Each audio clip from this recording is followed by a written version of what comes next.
it has got a normativity in it. It says to Muslims that whoever comes after me, do not pay any attention to him.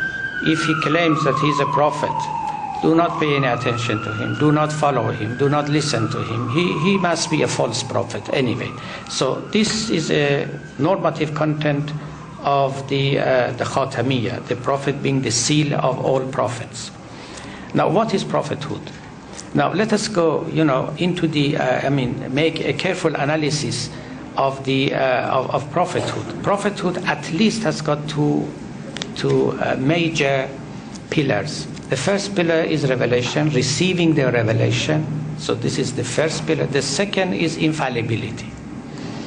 A prophet is an infallible person who receives revelation, okay, and then he actually transmit it to the masses. So this is the nature and the essence of prophethood. All this has been claimed by Shi'is for their Imams.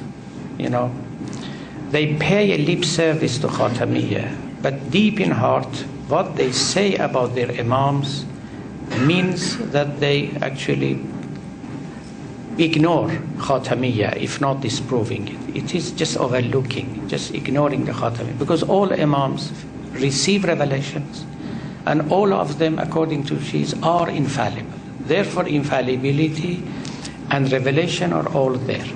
And that's why in Shi'ism, Imams are tantamount to Prophet. They are virtually on the same level.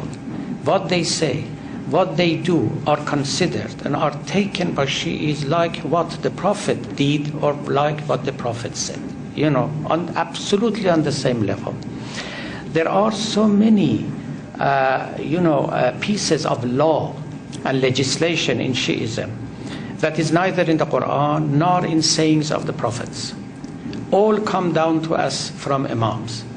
But since Imams are no less than prophets at all, in any way, so we take what they say and what they did like what the Prophet says, and it is as infallible, as valid, and as incumbent on us, like what Prophet had said and had enjoined us to do, or prohibited us to do.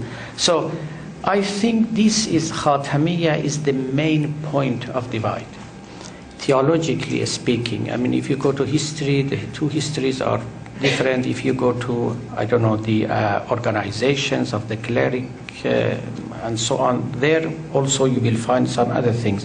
But now I concentrate mainly on the theological point of view. And from the theological point of view, Khatamiyya, I think, is the main point that in Shi'ism has been diluted or perhaps ignored altogether.